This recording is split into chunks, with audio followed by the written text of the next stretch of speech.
Bonsoir Azul Flaoun, marhaba bikoum, microscope de ce soir, 16 janvier 2025. Cette date nous rappelle le 16 janvier 1992, le fameux retour de Mohamed Boudiaf, le retour historique de Mohamed Boudiaf en Algérie après 28 ans d'exil au Maroc. Nous allons commencer par cette petite vidéo.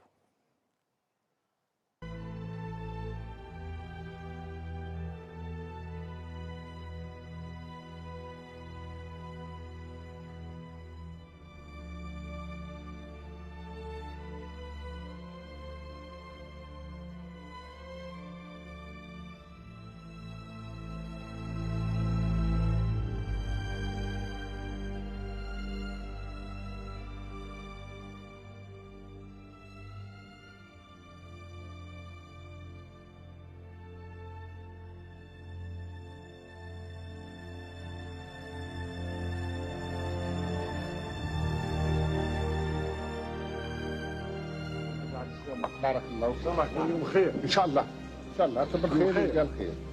ما فيش شك باللي هذه المساله تمسني بزاف ولكن فارح بزاف هذا الشعب والحمد لله انني واثق بفكره وهو ان الشعب الجزائري كما في البريمي نوفمبر كما اليوم قادر باش يعني يتعدى كل الصعوبات.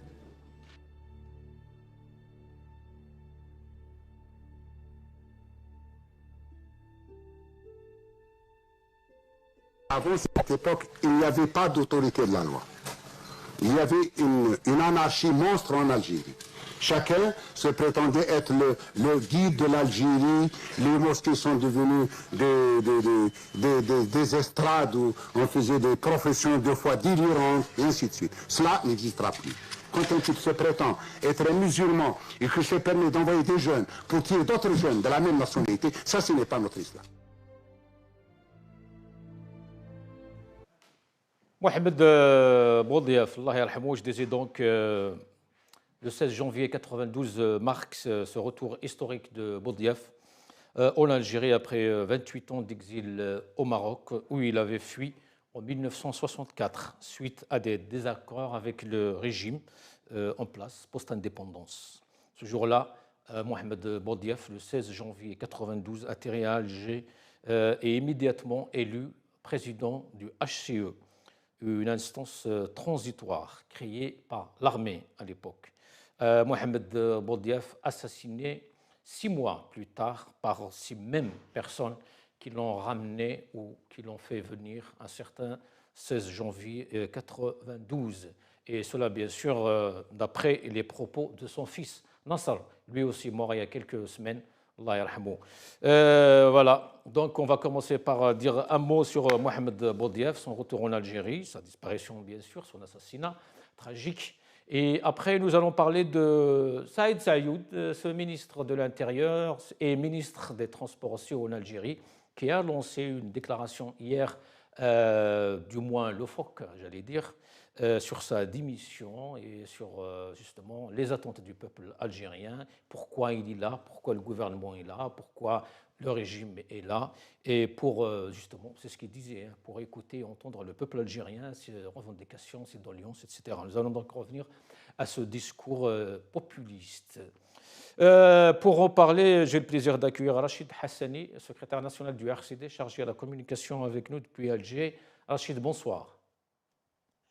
Bonsoir Houssine, bonsoir aux invités, à tes invités, bonsoir à tous ceux qui regardent le Maghreb à cet instant. Et à l'occasion, je profite pour dire mon nom, au nom de mon parti, au nom du président du parti Athman Mazouz, au peuple algérien, à tous les Amaziens du monde et à tout le monde.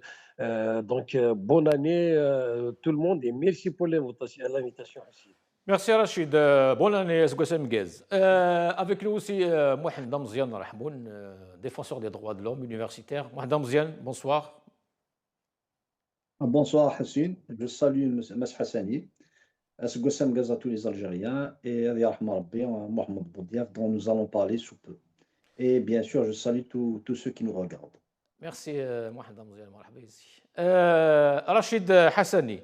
Alors, un mot par rapport à cette date historique, le 16 janvier 92, le retour de Mohamed Boudiaf est surtout assassiné 6 mois plus tard.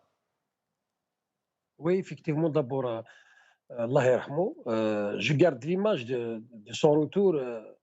Je la revois tout de suite là, Oui, nous à avons quelques l'instant images, où nous justement. parlons de lui. Oui, je revois les images, je revois aussi les images de son assassinat en direct. J'étais en train de regarder justement son discours à Annaba. Hmm. Et donc, j'avais assisté à travers la télévision à son assassinat en direct.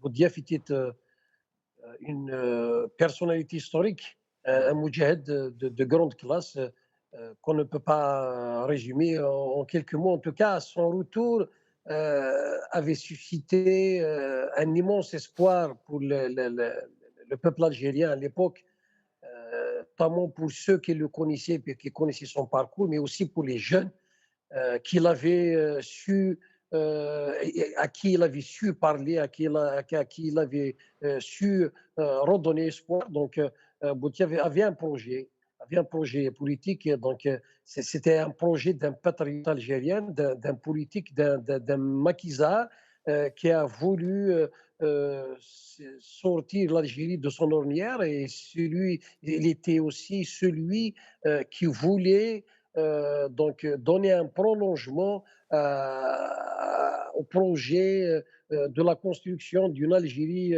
sociale, d'une Algérie démocratique, d'une Algérie pour un peuple libre. Et donc, c'est celui qui voulait donner un prolongement au combat libérateur 54-62. Malheureusement, il a été assassiné 6 mois après. Et donc, comme tout ce que nous avons connu depuis 62, c'était un immense gâchis. L'Algérie, encore une fois, avait raté un virage pour son développement, un virage pour sortir définitivement du sous-développement qui l'a caractérisé depuis 62. Voilà tout ce qu'on peut dire aujourd'hui. Après coup, bien sûr, le peuple algérien reste en tous les cas dans l'attente de l'éclatement de la vérité sur son Son assassinat, assassinat et ouais. du véritable commanditaire de son assassinat, le peuple algérien. Et d'ailleurs, je rappelle que le RCD, à l'époque, en 94, nous avons même organisé une marche pour demander justement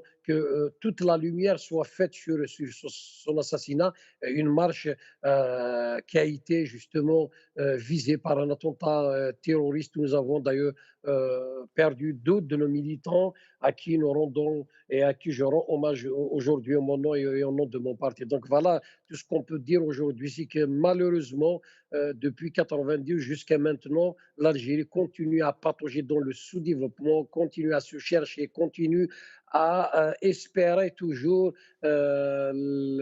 l'aboutissement justement de cet état de Darwa, de cette Algérie voulue, pensée par nos aînés de 54-62. Merci Rachid. Mohamed Amzian Rahmoun, pourquoi ces pères, justement, les décideurs qui sont aujourd'hui au pouvoir, oublient sciemment de lui rendre hommage? N'oubliez pas que Mohamed Boudiaf, d'ailleurs, l'anniversaire du décès de Hussein Ait Ahmed il y a quelques semaines, pareil, rien n'a été fait. Bon, même Gaïd Salah, même Boumediene, on oublie tout le monde, Mohamed Amzian. Alors, Zik Mkaras, je vais le dire en kabyle, je vais essayer de le traduire. C'est-à-dire, comme disait Tmenglet, Midnouki, Kouchet Netsub, Khalifa Gad Yimouthen. كل سكواس كل سنة ما سناويش جيجل apparemment même ثوريش جيجل نوه نتساوالها c'est-à-dire on se remémore des morts pour juste leur porter tout simplement des fleurs ou un hommage. Maintenant même ceci est oublié. Tu as dit ses pères, mais Hussein, Shah Hussein, ses pères, c'est Ait Ahmed, c'est des moudjahidines comme lui, de grande envergure. Ceux qui l'ont connu, en tout cas, ce n'est pas ceux qui sont aujourd'hui au sein du régime algérien. Voilà. Ça, c'est juste une parenthèse. Ses pères, ce sont ceux qui ont lutté avec lui, ceux qui l'ont connu, que ce soit qu'ils étaient d'accord avec lui ou contre lui. En tout cas, il y a eu toujours des dissensions. Preuve en est, c'est que juste après 62, Boudiaf est rentré dans la dissidence politique C'est dire que déjà le rêve de novembre 54 a été détourné de son sens dès l'aube de l'indépendance. Et jusqu'à maintenant, nous souffrons aussi de cette tentative, si vous voulez, toujours d'aller à contresens de ce que veut le peuple algérien, du moins par ce qu'il veut, du moins par ce qu'il veut, disons, rêver. Le rêve algérien, si on peut dire ainsi, parce qu'entre ce que veulent les Algériens et ce que le régime algérien veut, nous sommes dans deux mondes complètement différents. Et on peut donner plusieurs exemples pour, disons, objectiver, si vous voulez, ce que je suis en train de dire. C'est le dernier suffrage qui n'a pas été suivi. Au contraire, il y a eu un fiasco. C'est pour dire que la volonté populaire va tout simplement dans un autre sens que ce que le régime lui-même veut. Maintenant, pour ce qui est de la personnalité de Mohamed Boudiaf, je pense que tous les Algériens pratiquement ne peuvent que lui rendre hommage, du moins pour ceux qui sont toujours attachés à ce pays. Pourquoi? Parce que non seulement il fait partie de ceux qui ont pris, disons, le chemin du maquis parmi les premiers, et le CRUA, c'est aussi Mohamed Boudiaf. C'était, si vous voulez, une personnalité incroyable. C'était, si vous voulez, le meilleur représentant de novembre 54. C'est pour vous dire quelle importance il avait. Quand ils l'ont fait venir dans une situation, j'imagine que c'est comme ça qu'ils l'ont convaincu, vu que l'Algérie était dans une situation très dangereuse qui a fait vaciller pas uniquement le régime, mais toute l'Algérie. Donc, il était venu en patriote. C'est pour ça peut-être que quand on va envoyer Haroun, il l'a convaincu peut-être ainsi. Et certainement que Boudiaf, qui était patriote qu'il était, il était venu pour l'Algérie. Mais est-ce qu'une hirondelle peut faire quelque chose parmi des faucons? Je ne pense pas. D'ailleurs, Hussein Ait Ahmed lui a envoyé plusieurs messages par rapport à ceci. On ne peut pas, c'est très difficile. Voici le résultat. Je ne vais pas entrer dans une spéculation dont il faudrait peut-être qu'il y ait des enquêtes sérieuses pour connaître tous les tenants et les aboutissants et pour être affirmatif, malgré que nous avons ici, malgré que j'ai ma propre idée, beaucoup peuvent défendre leurs propres idées. Pourquoi Boudiaf a été assassiné? Et surtout, parce qu'il y a aussi l'histoire. À chaque fois qu'il y a des conflits d'intérêts importants, regardez l'assassinat d'Abraham Lincoln, l'assassinat de John Fitzgerald Kennedy, et malheureusement, regardez l'assassinat public de Mohamed Boudiaf. Il y avait des conflits d'intérêts énormes, d'autant plus qu'on peut se poser la question, parce que Mohamed Boudiaf n'était pas venu uniquement, n'oublions pas la dernière phrase avant son assassinat, Bouech Fatouna. En quoi les autres pays nous ont dépassés. Et nous ont dépassés avec la science. Merci. Donc c'était contre les islamistes et c'est aussi contre le régime algérien. Merci Mohamed, Mohamed Damziane. Nous allons passer au sujet, au sujet de Saïoud, le ministre des Transports et de l'Intérieur. Dans cette vidéo, on l'écoute très bien. ولسنا في منطق معاقبة المواطن بل في منطق حمايته. احنا والله ما جينا باش نعاقبوا المواطنين. والله العظيم ندري باللي باش في يوم من الأيام أني أفكر حتى يعني فقط التفكير في معاقبة المواطنين سأقدم استقالتي ولن أفعل هذا أبدا. A few moments later. باسكو أنا نقول لكم حاجة كي نقول لكم بالقانون وخارج القانون غدوة كنشوف هذا القانون هذا ما كافيش وندير واحد اخر نعاود نجيبو. والله غير ندير قانون اخر نعاود نجيبو كنشوف هذا ما كافيش. Rachid Hassani rah. Donc Mohamed Damziane. C'était donc Saïd Saïoud. Nous ne sommes pas dans une logique de punition du peuple, c'est ce qu'il disait. Mais en même temps, il dit autre chose aussi. Donc c'est contradiction Mohamed Damziane. Et ce n'est pas propre qu'à Saïoud. Tous les ministres, ils tiennent tous ce genre de discours. En tout cas, vous savez, même quand on discute comme ça, des personnes simples du peuple, on dit que quelqu'un qui jure beaucoup, c'est quelqu'un qui ment beaucoup. À chaque fois quand quelqu'un dit Wallah, Wallah, Wallah, etc., on se méfie. Il se trouve qu'il est ministre, donc pour que les gens le croient, il invoque Dieu, Wallah العظيم, mais beaucoup font ça. Dieu sait ce qu'il a dans mon cœur, etc. C'est du populisme tout simplement. On n'a pas besoin de, l'Algérie n'a pas besoin de gens qui jurent, a besoin des gens qui travaillent l'intérêt de leur peuple, qui comprennent leur société. Pourquoi je dis ceci? Avant même d'élaborer une loi pour la donner à un parlement, il fallait certainement comprendre les tenants et les aboutissants de tous les problèmes. Est-ce que réellement, quand on fait une loi, les sanctions peuvent résoudre des problèmes? Je doute très fort, d'autant plus que au jour d'aujourd'hui, nous avons affaire nous vivons dans une société, du moins, qui a plusieurs soucis, plusieurs problèmes, plusieurs besoins. L'Algérien est en face à la cherté de la vie. L'Algérien doit, à un moment donné, travailler. Il doit subvenir à ses besoins les plus simples, voilà, qui causent des frustrations. Donc, est-ce qu'une loi, quand elle est posée, elle tient compte de tous les éléments d'une équation? Et je doute très fort. Et ce n'est pas en invoquant Dieu que cela, tout simplement. D'ailleurs, il y a d'autres, j'ai vu ce ministre, dont plusieurs fois, il invoque à chaque fois Dieu, Dieu, Dieu.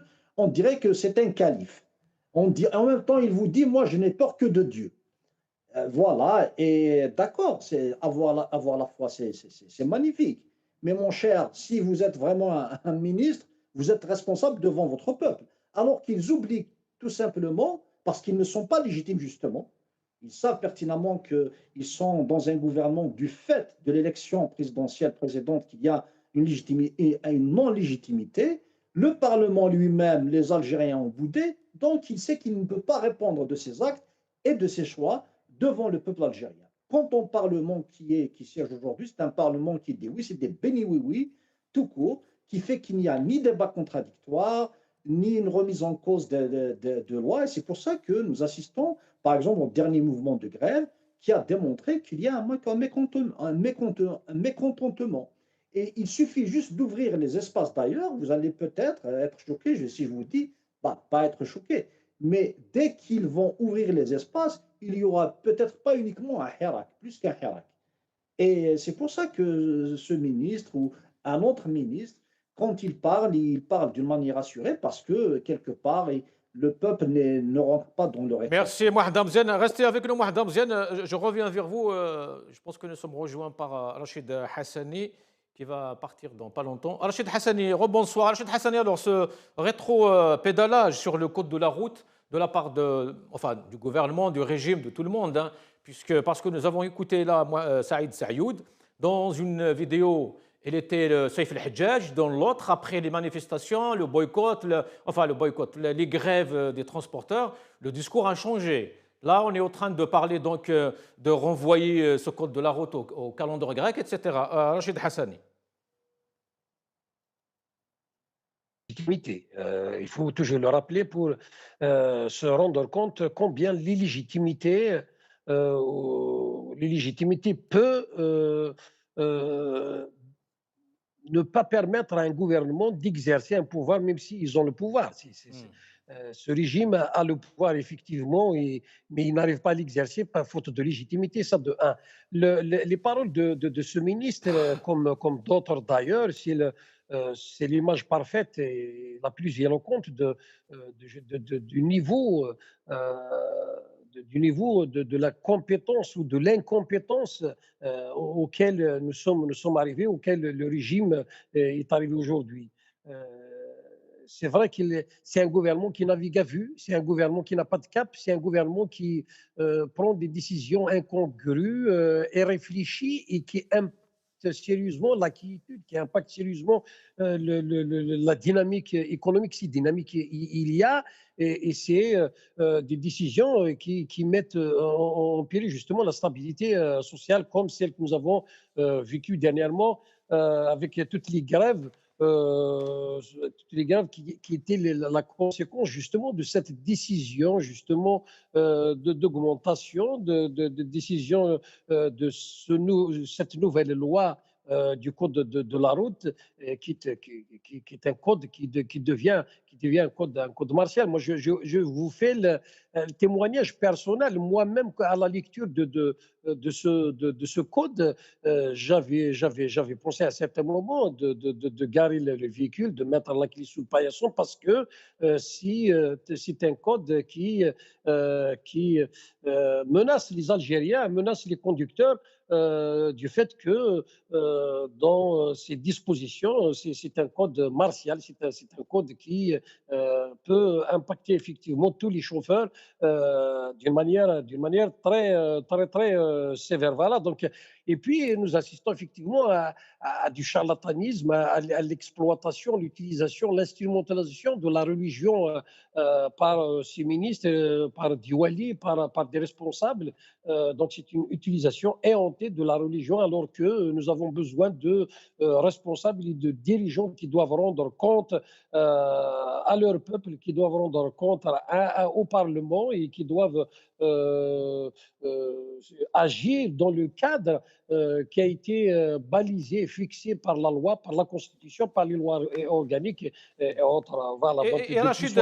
Rachid Hassani, quand Sayoud déclare ceci, si je savais qu'un jour, je pourrais seulement envisager de servir de prétexte à punir des citoyens, je démissionnerais. Est-ce que c'est du sérieux, c'est du populisme pour certains? Moi, je vais dire, c'est du n'importe quoi. Donc, nous avons assisté plusieurs fois à des déclarations, notamment de ce ministre, des déclarations complètement hors contexte, incongrues et incompréhensibles. Ils disent une chose et leur contraire, mais le problème n'est pas là, parce que nous avons assisté plusieurs fois justement à des dérapages, à des dérives, à des verbiages creux d'un certain nombre de responsables. Mais aujourd'hui, surtout, ce qu'il faut retenir, c'est que voilà, nous avons un Parlement, un gouvernement qui vote une loi où tous les députés votent cette loi, pratiquement tous les députés, contents de cette loi, ils l'expliquent, ils étaient tout contents donc. Et puis, juste après les grèves, c'est comme si de rien n'était, c'est les mêmes partis, les mêmes dirigeants d'un certain nombre de partis qui avaient voté donc, cette loi disent que non, ce n'est pas encore fait, donc nous allons passer au Sénat où ils ont encore des sénateurs donc, dans la Chambre haute, et ils vous disent que non, cette loi n'est pas passée, donc nous allons la revoir. Oui, mais pourquoi il n'est pas passé justement, Rachid Hassani, excusez-moi, mais dans ce point justement, exactement, il y a une problématique, il y a une question du moins. Normalement, dans toutes les démocraties, il y a la première chambre qui vote, qui adopte une loi, après il y a la deuxième chambre, et si elle ne vote pas, on doit revoir la copie, ou alors on doit voter. Mais là, ce qui s'est passé, Rachid Hassani, donc le Parlement, la Chambre basse a voté, la deuxième, ils n'ont même pas discuté parce qu'il y a la grève, il y a des problèmes, etc. Oui. Donc ils attendaient, comme ils attendaient, je ne sais pas, une réaction, une lettre, un courrier, un appel de la présidence. Est-ce que c'est ça la séparation des pouvoirs? Non, dans la réalité, effectivement, c'est cela. Non, mais il faut quand même qu'on soit sérieux. Il n'y a pas de séparation de pouvoir en Algérie. C'est un vœu creux, c'est inscrit dans la Constitution, mais on n'a jamais eu. C'est-à-dire que nous savons que nous sommes dans un pays où le pouvoir judiciaire est complètement inféodé au pouvoir exécutif. Donc là, c'est clair. Mais bon, on cherche effectivement, sur le plan de la forme, une petite sortie qui voudrait que le Sénat rejette certaines dispositions. Allô? Oui. Donc, on attend le Sénat qui doit rejeter certaines dispositions pour installer une commission paritaire comme prévu par l'article 147, je crois, de la Constitution. Oui, et donc, essayer de revoir certaines dispositions. Voilà, c'est la sortie qu'ils cherchent. Mais en tout cas, ça, c'est pas un problème. Ils peuvent, c'est des gens qui peuvent, en tout cas, c'est des responsables qui peuvent dire une chose, ils sont contraires, ils peuvent même annuler cette loi, ils peuvent reculer parce qu'il y a une population qui est là, qui a fait grève, qui a fait pression. Le problème n'est pas là, c'est qu'il faut prendre la mesure de la déliquescence dans laquelle se trouvent nos institutions. On vient avec une loi, on la vote et puis on dit non, c'est pas encore fait, on va revoir cette légèreté avec laquelle on est en train de traiter. Oui, Rachid Hassani, par rapport à ça, justement, excusez-moi, nous allons écouter Bouden. C'est juste pour se poser cette question, justement. Qui gère aujourd'hui? Comment les décisions sont prises? Cette histoire de fuite d'informations, etc. Est-ce que c'est au niveau de la présidence? Est-ce que c'est le Parlement? Est-ce que c'est le Sénat? Écoutons, regardons cette vidéo. كما نرى سيدي الرئيس السيدات والسادة النواب أن إفراغ القانون من محتواه خاصة الجانب الردعي يجعل منه غير مجدي. إذا كان فرغناه ما كان لاش نديرو، خليه وخلاص. أعلن الآن نطمئنكم اليوم أنه الآن وإحنا في الطريق إلى هنا وصلتنا معلومات من المجموعة البرلمانية تاعنا في مجلس الأمة أنه اليوم سيتم التصويت على مشروع قانون المرور والرفع الطابع الجنائي عنه من خلال تأجيل التصويت على 11 مادة، وهكذا يتم إزالة مخاوف كل الناقلين وكل السائقين. فمبروك للجميع. Mobrouk, un appel téléphonique, Bouden a reçu un appel, comme quoi, voilà, tout est réglé. Au moment où le ministre était entendu par les parlementaires, c'est incroyable, Rachid Hassani. Alors, Bouden nous dit que des pénalisations du nouveau code de la route, 11 articles ne seront pas adoptés et seront retirés, et une possible annulation des hausses du prix du carburant en Algérie. Hassani. Nous n'avons jamais cessé de dénoncer RCD. Nous savons que depuis 2019, toutes nos institutions souffrent justement du manque de légitimité. Donc, il y a l'arrivée au pouvoir d'un certain nombre de personnages, de responsables et qui sont en train malheureusement de ternir l'image de nos institutions, qui sont en train de mettre en péril l'avenir de la population, de la nation et du pays. C'est ce que nous n'avons jamais cessé de dénoncer justement au RCD. Si je prends l'exemple de ce parti, quand je parlais tout à l'heure, je pense à lui. Voilà l'exemple d'un parti qui s'enorgueillait du fait que la Chambre basse avait voté, que ses députés avaient voté justement cette loi du gouvernement et qui se reprend et dit que nos députés, nos sénateurs, c'est-à-dire que les parlementaires au niveau du Sénat vont revoir cette loi qui avait été votée par les mêmes parlementaires, les mêmes parlementaires du même parti. Voilà la schizophrénie dans laquelle nous sommes en train de patauger aujourd'hui. Voilà, c'est symptomatique justement de cette légèreté, justement de ces responsables de cette légèreté de prendre les Algériens pour je sais qui et qui sont en train de prendre des lois sans véritablement associer les véritables acteurs dans n'importe quel domaine, en tous les cas qui visait et qui sont en train de faire des lois qui peuvent mettre justement à mal la stabilité du pays, la stabilité du front social qui est déjà précaire et donc ils prennent les Algériens pour je ne sais quoi et ils prennent des décisions comme je le disais tout à l'heure, incongrues, hors contexte et qui n'apportent pas véritablement de solutions aux problématiques posées par l'Algérie.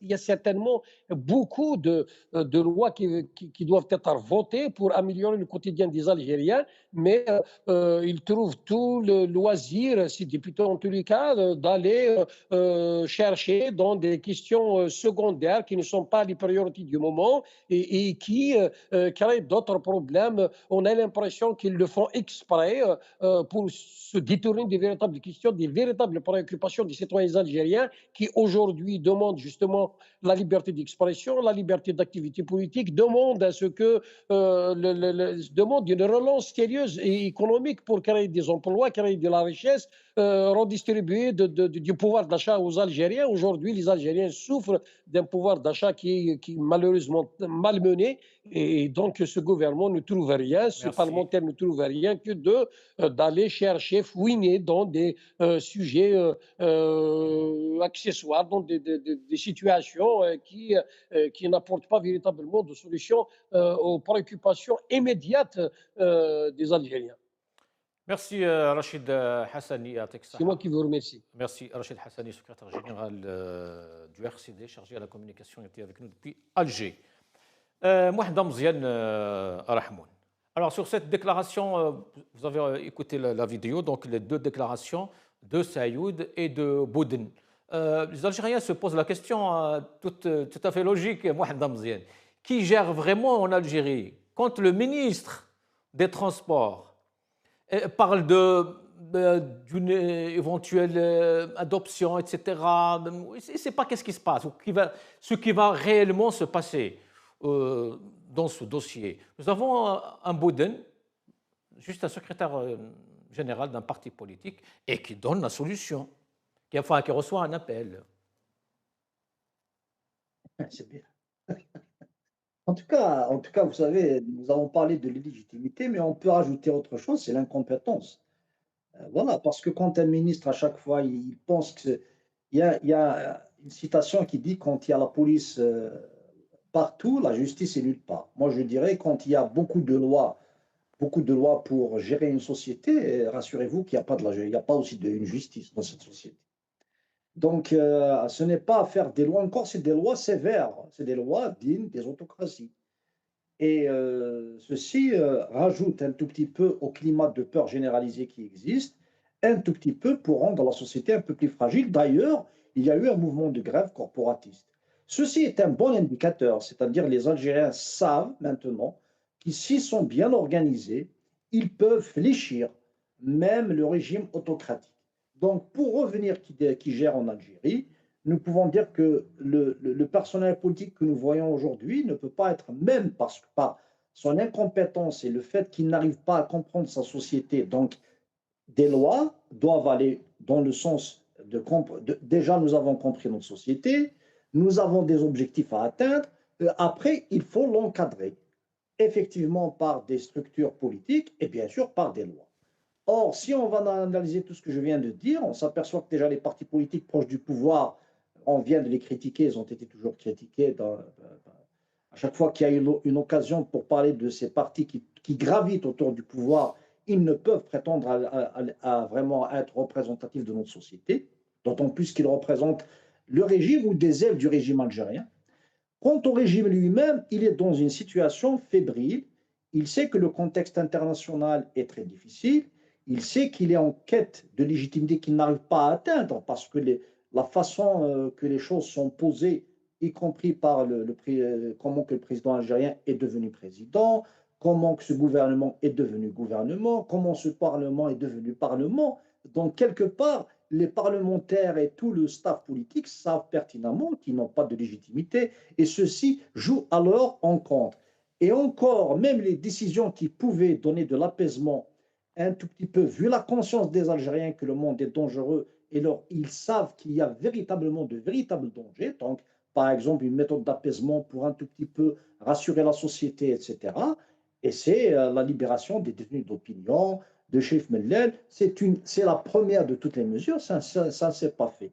Donc vous avez d'un côté un régime qui veut montrer qu'il est fort par rapport à sa société, il veut montrer aucun signe de faiblesse, mais en réalité, il a très peur. Et je tiens à rajouter par rapport à ce phénomène de peur dont le régime algérien montre beaucoup de fébrilité, c'est la loi des 1000 que le Parlement lui-même aussi a avalisé, alors que c'est tout simplement, pratiquement, c'est une vente, c'est une offre, pardon, c'est pas une offre, c'est une offre de nos richesses minières. Ça ne s'est jamais fait depuis l'indépendance. Et ceci en cause le Parlement lui-même et ceux qui prennent les décisions. Maintenant, pour dire qu'il y a toujours... Oui. Oui, et ce côté juridique aussi, Mohamed Damzian, la deuxième chambre, le Sénat, n'a pas voté, n'a pas discuté de cette loi. En fait, il y a un problème, il y a des grèves, donc on attend la réaction de la présidence ou je ne sais qui d'ailleurs, je ne sais pas, mais ils attendent. Ils attendent, après c'est parti dans une commission paritaire, mais ce n'est pas ce que stipule la loi, l'article 145. C'est qu'il faut d'abord voter, et après là, on va dans une commission mixte. Oui, c'est pour dire, nous sommes arrivés à cette situation. Voilà. Je ne peux pas parler de... C'est de l'illégitimité plus de l'incompétence, les deux à la fois.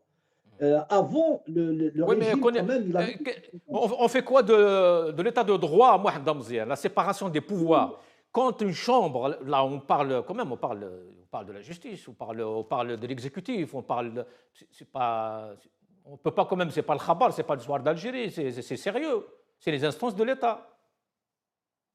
Vous savez, cher Hussein, à un moment donné, j'ai qualifié, et je le qualifie toujours, que le régime algérien a pris ce qu'on appelle des relents de l'extrême droite en termes d'action.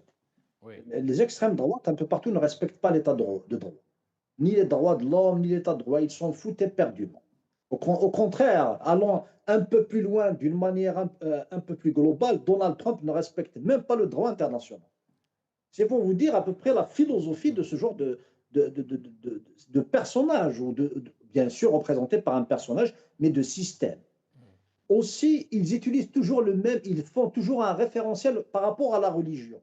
Donc, ils utilisent la religion dans leur discours en essayant de toucher la sensibilité de la majorité de la société, parce qu'ils pensent que, bien sûr, il y a cette sensibilité religieuse qui existe en Algérie, aux États-Unis d'Amérique aussi, elle existe la sensibilité religieuse, et un peu partout en Europe. C'est la même, si vous voulez, c'est des personnalités très similaires, bien sûr, dont les moyens et les objectifs sont différents. Sauf qu'aux États-Unis, excusez-moi, sauf qu'aux États-Unis, il y a des intellectuels, il y a des juges, etc. Il y a des écrivains, des politiques qui interpellent le président et qui interrogent justement ce côté juridique pour respecter l'état de droit, pour respecter ce caractère sacré justement de la séparation des pouvoirs. On n'a pas vu ça en Algérie. Le pouvoir législatif, le pouvoir exécutif, tout se confond, se mélange normal. Oui, c'est une très bonne remarque, effectivement. Toutefois, aux États-Unis, ils ont des traditions démocratiques. Donc, ce qui vient de se passer, c'est, si vous voulez, il y a une atteinte à la démocratie aux États-Unis d'Amérique. En Algérie, nous n'avons jamais vécu la démocratie. Ouais. C'est pour ça que nous avons cette société. Il y a des intellectuels en Algérie, mais qui ont peur, surtout pour ceux qui sont en Algérie au jour d'aujourd'hui. Ceux qui parlent de l'étranger, on sent que nous avons des libertés à parler tout simplement. Et c'est pour ça qu'on parle. Mais s'il y a une libéralisation, il y a si vous voulez, on consacre la liberté d'expression en Algérie, tout simplement, vous allez voir qu'il y a des intelligences extraordinaires, des universitaires, etc., qui peuvent parler, qui peuvent faire des analyses très perspicaces, qui comprennent le monde mieux que ceux qui sont dans le régime algérien actuellement. Donc, c'est deux mondes différents.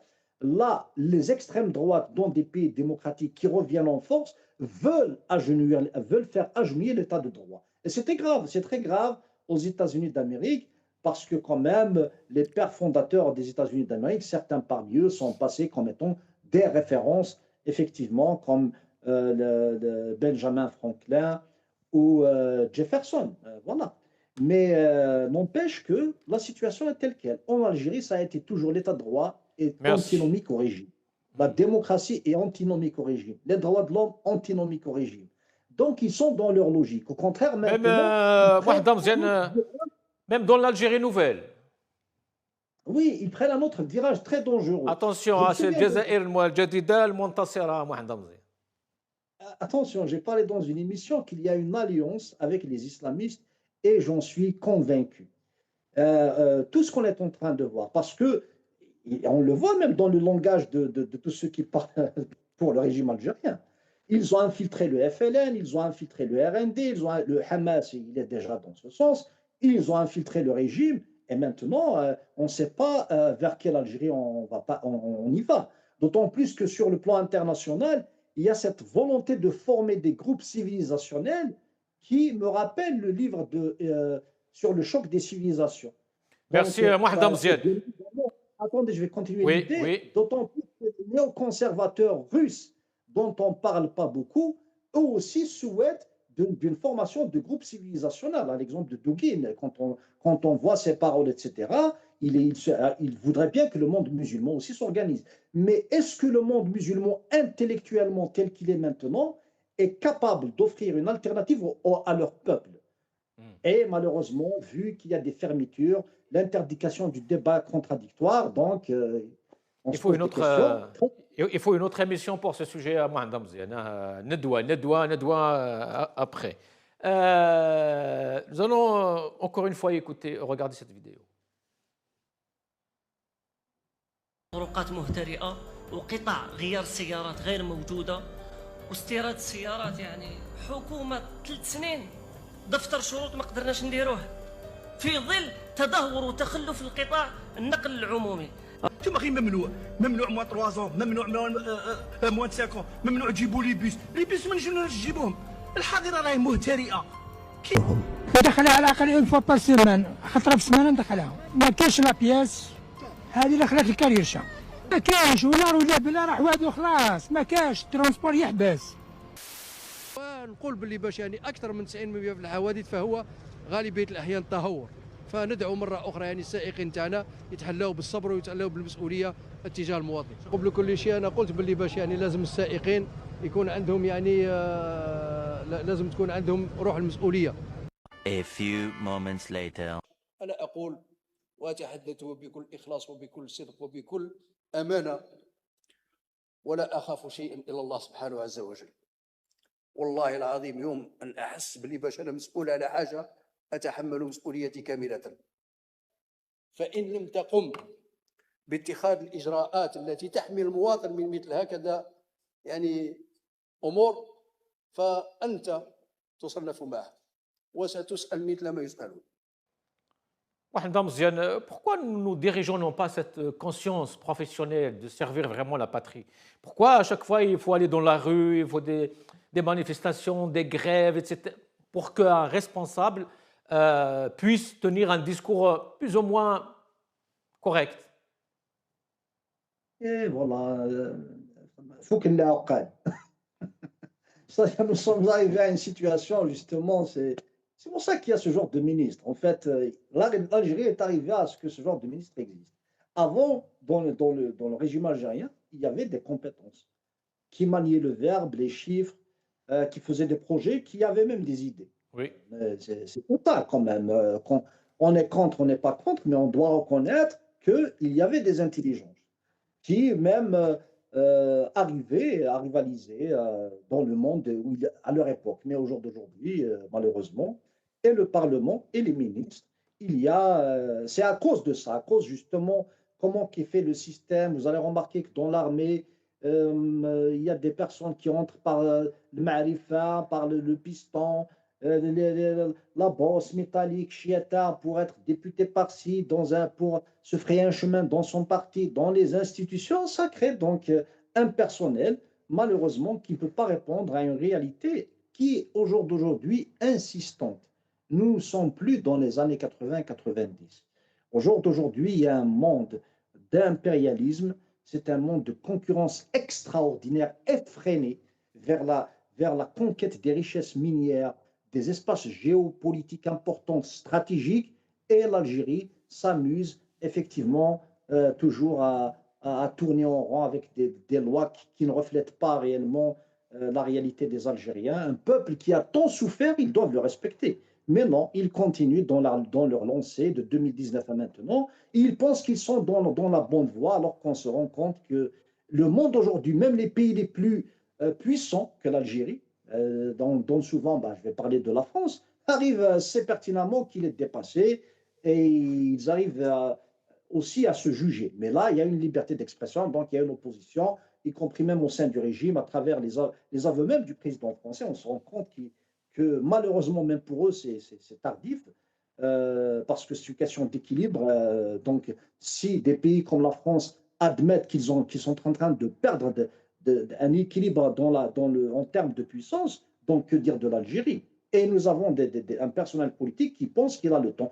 Il n'y a plus le temps. Soit ils agissent sereinement parce qu'ils ont effectivement les mains du pouvoir. Il y a les leviers du pouvoir en Algérie. Ils agissent sereinement dans le sens de l'histoire en écoutant leur peuple, en essayant d'aller vers une nouvelle génération de personnels politiques qui pourraient répondre aux défis des temps modernes, ou tout simplement l'Algérie est en train de commettre toujours les mêmes erreurs, de revivre les mêmes erreurs. Et j'ai dit dans une émission que, ce n'est pas ma citation bien sûr, que le sage apprend par ses le fou apprend par ses expériences, le sage apprend par les expériences des autres. Et là, on dirait que le régime algérien n'apprend ni par ses expériences, ni par les expériences des autres. Donc, il s'agit un peu plus peut-être d'une maladie politique très dangereuse. C'est parce qu'on que... n'arrive pas à calmer. Oui, Mohamed Hamzan, c'est parce que vous n'avez pas encore écouté Boutbir. Hein. Regardons cette vidéo.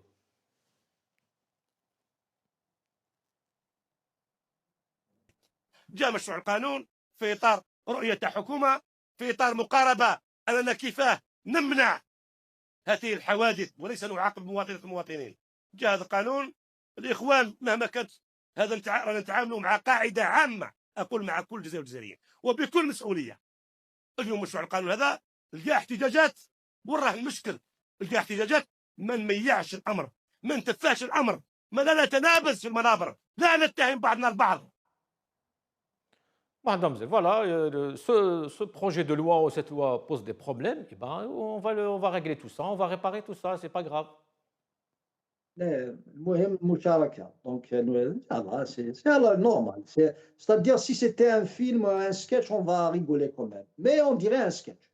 Ça me rappelle le film Thaqaf Tana j'ai oublié le nom du célèbre acteur algérien où voilà, faut que je m'en rappelle, hein, l'essentiel. Mais en tout cas, il y a, si vous voulez, c'est du théâtre, on dirait. C'est-à-dire, on fait des lois, on revient en arrière. Mais ce n'est pas ça la vie politique ni la vie démocratique. Il faut qu'il y ait un sérieux à toutes les échelles. D'autant plus qu'il y a des enjeux importants.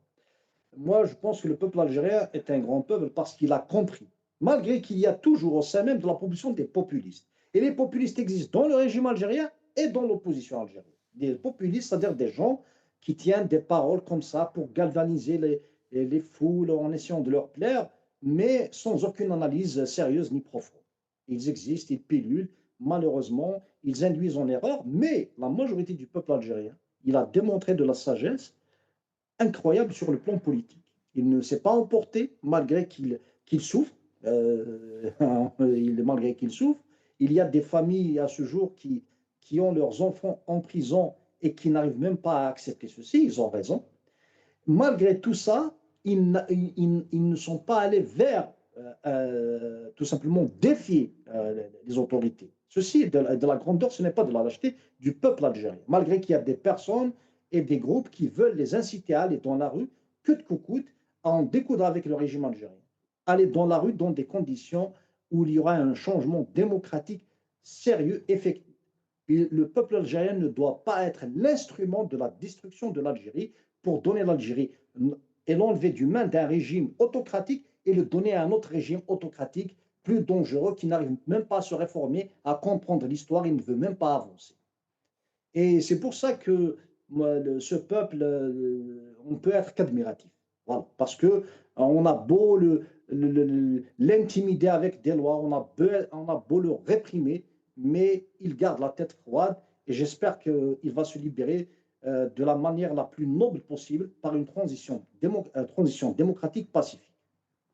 Et Mohamed Hamzan, une dernière question peut-être. Est-ce que le régime, avec tout ce qui se passe avec cette loi, justement, est-ce qu'ils prennent ça comme une sonnette d'alarme ou normal, ils continuent comme d'habitude, tout va bien, comme disait justement Saïoud et tous les autres? La température, c'est tout le monde qui l'a pris, que ce soit le régime, que ce soit l'opposition, les observateurs, tout le monde. J'imagine que toi aussi, REC, si on va te poser la question, tu vas te dire, bah, ce n'est qu'un exemple qu'une corporation qui en a marre, elle est arrivée dans la rue, elle a pu faire tout simplement une loi qui était censée passer, ils l'ont fait bloquer. Donc c'est une température de ce que peut être toute la société algérienne. Alors, on ne va pas dire qu'on va faire une extrapolation pour toutes les corporations, il y a des différences. Il y a certaines corporations qui peuvent prendre beaucoup de temps pour réagir parce qu'ils calculent beaucoup, justement, ils calculent le contexte international, les tenants et les aboutissants. Il y a aussi des corporations rentières, tant que le salaire vient, tout est OK, mais la majorité de la société algérienne, non. Ils sont comme tous ces syndicalistes qui ont osé, donc le régime sait pertinemment que... Mohamed Hamzan, et pour le défenseur des droits de l'homme que vous êtes, les jeunes chauffeurs qui ont été arrêtés, emprisonnés par rapport donc à cette vague de manifestations, de grèves, Est-ce que si maintenant tout ça paraissait voilà, bon, bidon, est-ce qu'ils vont être libérés ou pas? Ah, vous savez, c'est l'Algérie. Donc, si les choses se calment, ils peuvent ne peuvent ne pas être libérés, n'est-ce pas? Mais en tout cas, on est solidaires, c'est clair et net et précis. Mais le régime, je tiens à dire, parce qu'il est en position de force. Mais cette position de force ne veut pas dire qu'elle pourrait être, elle peut pas, disons, être indéfinie comme ça dans le temps. Ils doivent se rassagir, ils doivent libérer. Ça, c'est pas en emprisonnant les jeunes, surtout les jeunes, et bien sûr tout le reste, mais c'est juste un mot pour dire les jeunes, c'est-à-dire c'est la jeunesse algérienne qui est visée. C'est elle qui a la arme de la jeunesse, c'est elle qui peut avoir des idées. C'est une question aussi psychologique et c'est une question d'âge. Mais au contraire, ils ne doivent pas aller dans cette fermeture. Ils doivent penser réellement à l'ouverture. Le peuple algérien en a besoin. Nous avons vu une expérience toute récente, celle du Venezuela, que nous soutenons toujours, bien sûr, mais les erreurs de Maduro, malgré que c'est contre le droit international, etc., ils ont invoqué même son illégitimité pour l'enlever. Donc, nous avons aussi l'expérience irakienne, il y a aussi d'autres expériences, n'en parlons pas. Et au jour d'aujourd'hui, l'Algérie, c'est à cause justement de cette fermeture, de cette vision très restreinte, que ce soit sur le plan intérieur, que ce soit sur le plan extérieur. Nous sommes effectivement en quête d'avoir des alliés sérieusement stratégiques qui peuvent être avec l'Algérie dans une position où l'Algérie en a besoin. On n'en a pas. Merci. Voilà, tout simplement. Merci Mohamed Mziane Rahmoun, merci à Rachid Hassani, merci à vous toutes et à tous. قيمة دي لهنا à demain إن شاء الله.